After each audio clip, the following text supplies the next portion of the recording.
2025년 10월 넷째 주일 예배를 하나님께 드리겠습니다. 다 함께 사도신경으로 신앙 고백하시겠습니다. 전능하사 천지를 만드신 하나님 아버지를 내가 믿사오며 그 외아들 우리 주 예수 그리스도를 믿사오니 이는 성령으로 잉태하사 동정녀 마리아에게 나시고 본디오 빌라도에게 고난을 받으사 십자가에 못 박혀 죽으시고 장사한 지 사흘 만에 죽은 자 가운데서 다시 살아나시며 하늘에 오르사 전능하신 하나님 우편에 앉아 계시다가 저리로서 산 자와 죽은 자를 심판하러 오시리라. 성령을 믿사오며 거룩한 공예와 성도가 서로 교통하는 것과 죄를 사하여 주시는 것과 몸이 다시 사는 것과 영원히 사는 것을 믿사옵나이다. 아멘. 자, 오늘은 야고보서 2장 14절로부터 26절까지의 내용으로 행함이 없는 믿음이라는 제목으로 본문에 대해서 함께 공부해 보도록 하겠습니다. 다 함께 오늘 본문 말씀을 합독하도록 하겠습니다. 내 형제들아 만일 믿음이 있노라 하고 행함이 없으면 무슨 유익이 있으리요. 그 믿음이 능히 자기를 구원하겠느냐. 만일 형제나 자매가 헐벗고 일용할 양식이 없는데 너희 중에 누구든지 그에게 이르되 평안하라 평안히 가라 덥게 하라 배부르게 하라 하며 그 몸에 쓸 것을 주지 않으면 무슨 유익이 있으리요. 이와 같이 행함이 없는 믿음은 그 자체가 죽은 것이라. 어떤 사람은 말하기를 너는 믿음이 있고 나는 행함이 있으니 행함이 없는 네 믿음을 내게 보이라. 나는 행함으로 내 믿음을 네게 보이리라. 네가 하나님은 한 분이신 줄 믿느냐. 잘하는도다. 귀신들도 믿고 떠느니라. 아 허탄한 사람아, 행함이 없는 믿음이 헛된 것인 줄을 알고자 하느냐. 우리 조상 아브라함이 그 아들 이삭을 제단에 바칠 때에 행함으로 의롭다 하심을 받은 것이 아니냐. 네가 보거니와 믿음이 그와 행함과 함께 일하고 행함으로 믿음이 온전하게 되었느니라.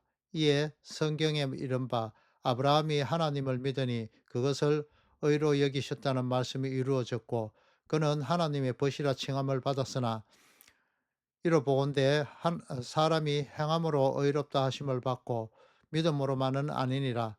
또 이와 같이 기생 라합은 사자들을 접대하여 다른 길로 나가게 할 때 행함으로 의롭다 하심을 받은 것이 아니냐. 영혼 없는 몸이 죽은 것 같이 행함이 없는 믿음은 죽은 것이니라. 아멘. 윌리엄 셰익스피어가 남긴 그 희곡 베니스의 상인의 내용 중에서 어, 하나의 글을 빼와 봤습니다. 이런 내용이 있습니다. 황금이라고 다 반짝이지는 않으며 방랑하는 자라고 다 길을 잃은 것은 아니다라는 이런 말이 있습니다. 이 명언을 가지고 오늘 본문과 잠깐 연결을 해봤습니다.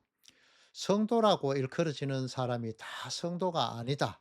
나그네의 삶을 사는 세상에서 정말 나그네는 그 목적지를 잃은 사람이다. 예수 그리스도라는 납침판을 가지고 천국을 향하게 될 성도는 나그네의 삶을 사는 것이지 나그네 자체는 아니다. 그들의 목적지가 천국이기 때문이다. 이렇게 한번 바꿔봤습니다.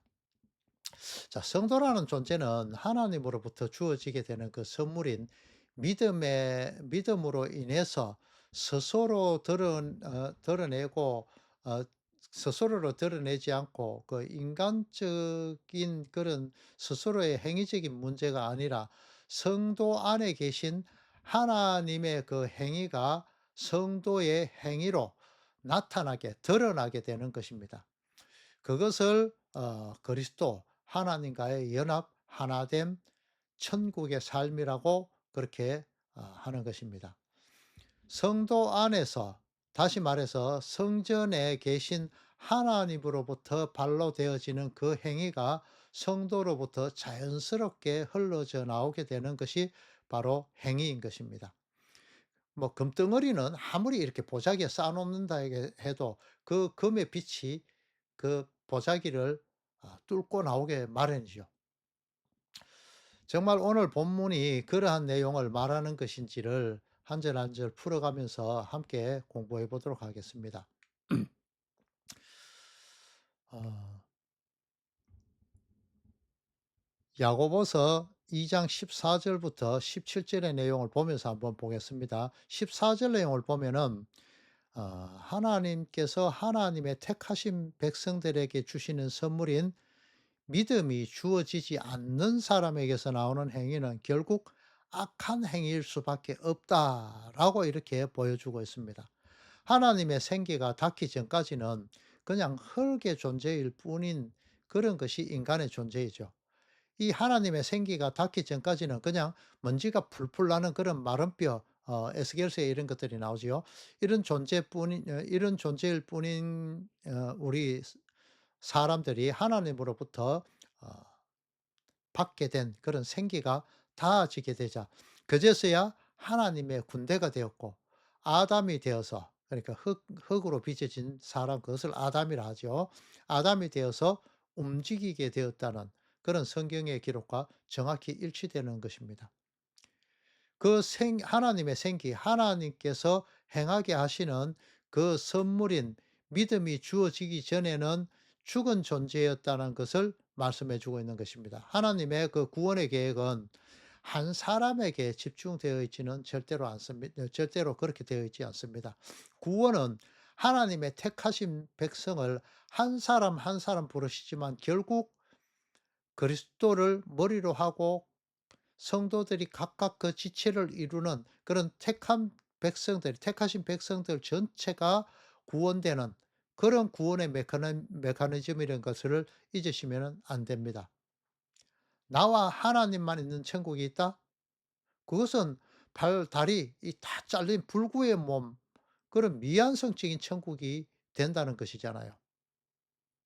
그래서 성도는 빛이 되어서 빛을 잃은 성도들이 한 지체를 이룰 수 있도록 찾아올 수 있도록 하는 그 나그네 세상에서의 등대와 같은 역할을 해야 되는 것이고, 이 빛으로 드러난 존재입니다. 그 참 빛에 의해서 말입니다. 오늘 본문의 말씀은 그 본문의 말씀, 이 야고보서가 쓰여질 당시의 상황으로 돌아가서 이 내용들을 이해하셔야만 그 내용을 쉽게 이해할 수가 있습니다. 서대반 지사님은 생애 첫 설교를 한 후에 돌에 맞아 죽죠. 이 사건이 있은 후에 예수님을 따르던 그 무리들, 그러니까 예수님의 제자들과 어 그 많은 무리들, 이 사람들은 유대인들과 그 로마의 그 총독의 박해가 두려워서 이 다락방에 이렇게 모여 있었잖아요. 이 모여 있던 그들을 이 스데반 집사님의 그 설교 이후에 죽고 난 이후에 이들의 박해가 두려워서 로마인들의, 그다음에 또 유대인들의 박해가 두려워서 흩어지게 됩니다. 이 흩어진 사도들과 예수님의 제자들이 이방 지방에 흩어진 그런 유대인들과 이방인들에게 예수님에 대한 일, 그러니까 복음, 모세오경에서 여태껏 그들이 배워왔던, 그 유대인들에 해당되는 말이지만요. 이 배워왔던 그 빛의 실체들을 전하기 시작했습니다. 그때에 복음을 알리는 일에 동참한 바나바를 착한 사람이라고 이렇게 성경이 기록하고 있죠. 이 착함이라는 것에 주의해 볼 필요가 있는데요. 이 착함에 대하여서 성경이 기록하고 있는 부분들이 있습니다.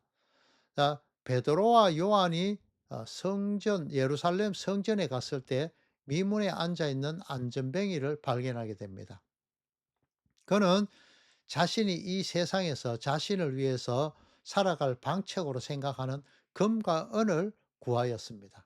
하지만 세상 사람들의 생각처럼 이 세상을 살아가기 위해서 반드시 필요하다고 생각하는 금과 은은 베드로와 요한에게 없지만 그들에게 그리스도 예수의 빛을 통해서 빛으로 드러나게 된 그 자신들, 그 빛, 그 그리스도의 편지, 복음의 메시지를 전하여 주는, 넘겨주는, 이것은 원래는 내 것이 아니니까 그렇게 넘겨주는, 그런 넘겨주는 것이 그리스도를 통해서 나오게 되는 그 행위를 이 베드로와 요한이 하게 되었고, 그 행위가 바로 착한 행위다라고 이렇게 성경은 기록하고 있습니다. 그렇기 때문에 베드로와 요한이 행한 이 착한 행위는 결코 이러한 어 그리스 그리스도를 통해서 나온 행위였기 때문에 인간이 사유화할 수 있는 것이 될 수가 없는 것입니다. 그리스도의 편지를 이웃에게 배달하는 우편 배달부일 뿐이니까 말이죠. 이것을 사유화하려는 것이 바로 율법의 주권 행위, 그것으로서 사람의 귀에 사탄의 말로 쏘사기는 그런 유대 율법자의 행위인 것입니다. 교회 안에서 전도해라, 11조 해라, 절기 때마다 헌금해라 등등 말하는 것은 무엇 때문일까요? 물론 다 그런 것은 아니지만 일부의 교회들을 말하는 것입니다. 그렇게 교회의 몸집을 그렇게 불려 놓고 헌금을 많이 받아서 세상에서 명성 있는 교회, 이름 날리는 교회가 되면은 어떠한 결과를 가져올까요? 절기를 통한 왁작지근한 그런 행사를 통해서 부자가 되어지고 그렇게 대형 교회가 되어지게 되면 그 교인들이, 그 안에 있는 그 교인들은 타 교인들을 얕잡아 보죠, 대부분. 그렇게 경쟁하도록 그 심리를 발생하도록 만들어 버리게 되죠. 이렇게 이타적인 삶을 살아야 하는 그런 성도들의 삶을, 이기적인 삶을 살도록 살아있는 말씀에 의한 것이 아니라 이러한 행위들은 죽은 행위를 내어 놓게 하는 그런 율법에 의한 행위를 내어 놓도록 그렇게 가르치게 되는 것입니다. 여러분, 강단에서 떨어지는 말씀 중에 "그리스도가 빠져 있는 것이 바로 이단이다." 이렇게 하는 말씀들 많이 들었죠. 그런데 정작 이것은 어 정말 이 내용을 말하고 있는 것인지를 자세히 그 행위들을 보고 말씀을 하셔야 됩니다. 이스라엘 백성들이 광야에서 하나님이라고 만들어 놓은 것이 금송아지였죠. 이것과 같이 이렇게 강단에서 떨어지는 말씀 중에 "그리스도가 빠져 있는 것이 바로 이단이다." 이렇게 말하면서도 이렇게 포장되어 있는, 이것을 이렇게 이 말로 포장되어 있는 그런 그리스도는 램프 요정 지니와 같은 그런 존재로 이미 변질되어 있는 그런 가짜 하나님, 그것일 뿐입니다. 이런 것들을 가르치고 있잖아요, 교회들에서. 그렇기 때문에 성도 여러분이 듣고 있는 그런 설교가 하나님께서 주신 성경 말씀과 비교해서 동일한 것인지, 맞는 말을 하는 것인지 늘 상고하셔야 됩니다. 늘 깨어서 삼킬자를 찾는 그 사탄의 무리로부터 도망해야 됩니다. 이러한 말씀을 듣고 자라온 사람들은 하나님 앞에서 죽은 사람, 하나님과 그 관계가 끊어진 사람일 뿐입니다. 공교롭게도 이런 것들을 생명의 말씀이라고 전하면서 교회의 몸집을 불리는 그런 사람들은 세상의 존경을 받고 칭찬을 받고 있음을 볼 수 있습니다. 세상의 칭찬을 받는 일은 사탄의 칭찬을 받는 일이라고 생각하시면 정답입니다. 성경이 그렇게 이야기하고 있죠. 세상이 너희를 예수님께서 택했기 때문에 미워한다고.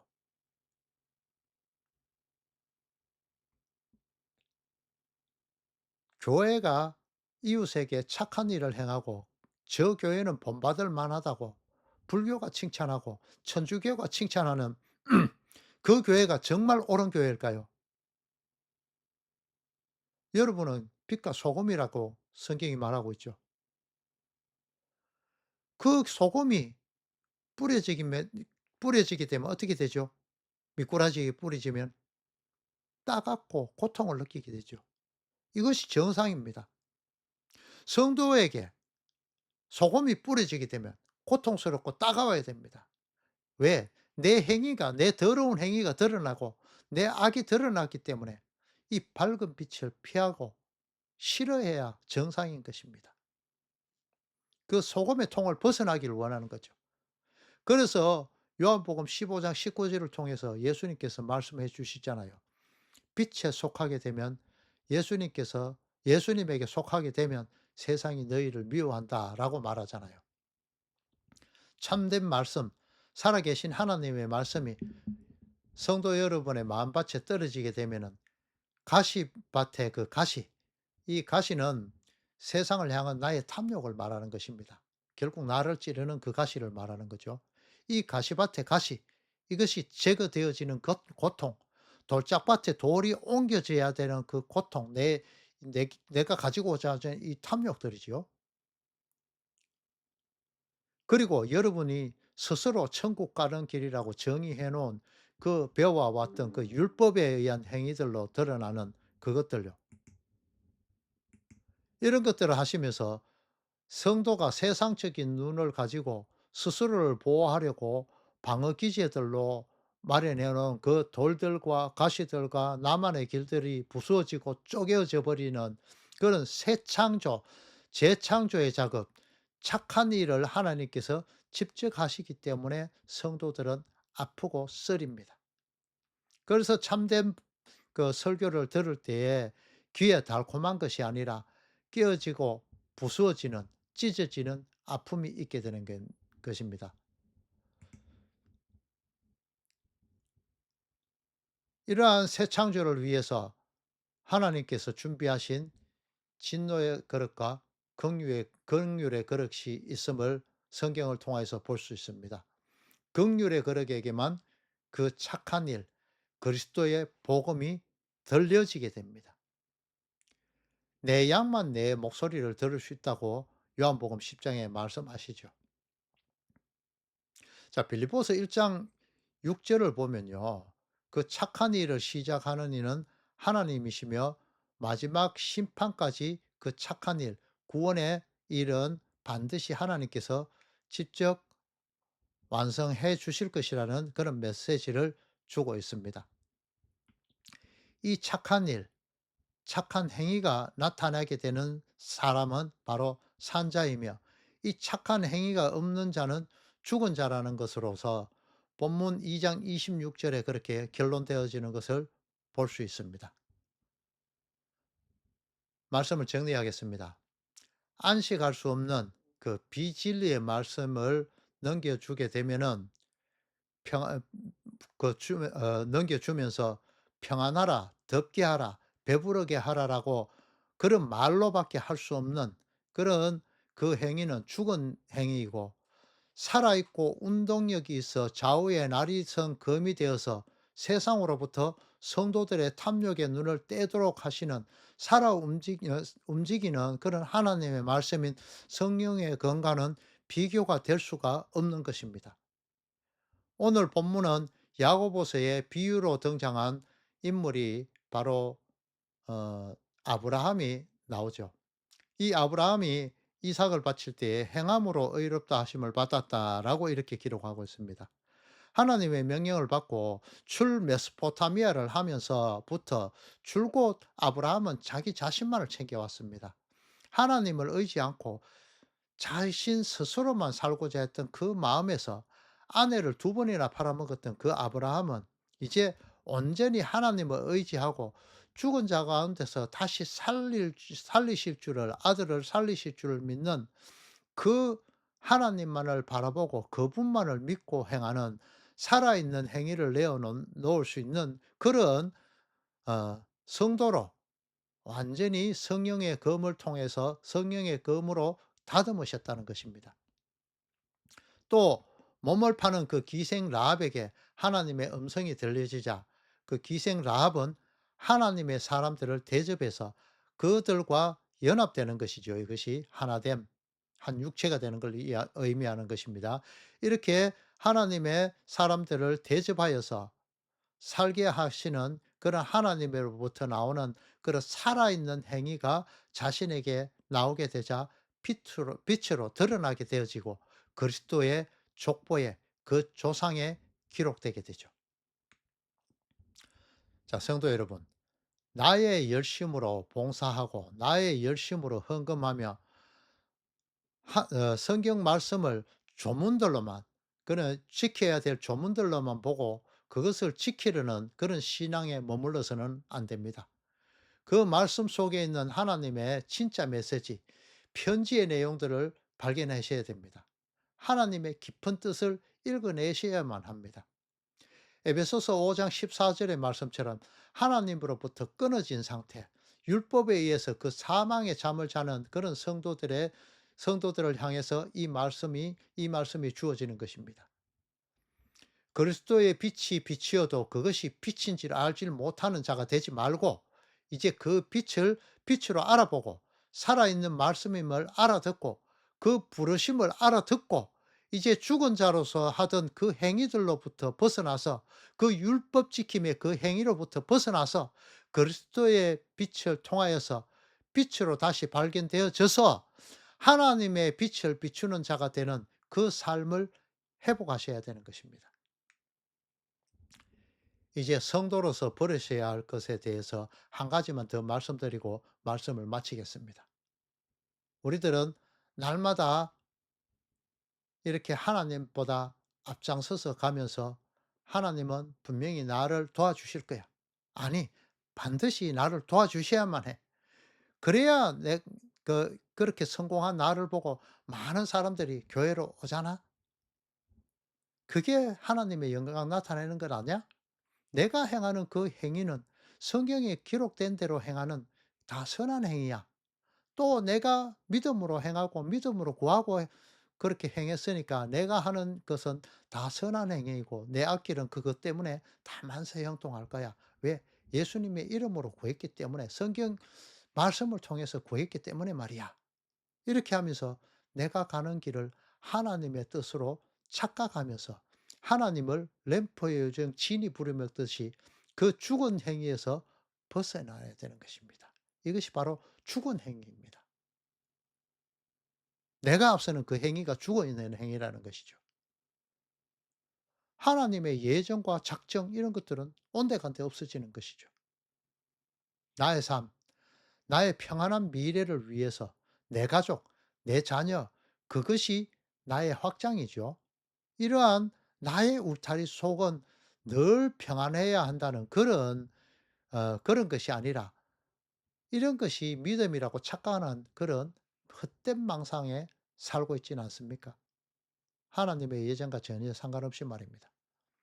이런 삶을 사는 성도는 하나님께서 "너를 보지 말고 나만 바라봐."라고 이런 말씀으로서 그런 의미로서 조금이라도 해초리를 들면은 바로 하나님을 원망하면서 내가 행위했던 그 죽은 행위들을 나의 의로 제시하면서 "하나님, 내가 이렇게 열심히 11조하고 주일 헌금하고 감사 헌금하고 주일 성수하고 수요 예배에 참석하고 금요 예배에 참석 뭐 물론이고 토요일까지 반납하고 강단 꼿꼿이 했는데 어떻게 나한테 이럴 수 있습니까?" 이렇게 바로 하나님 원망하죠.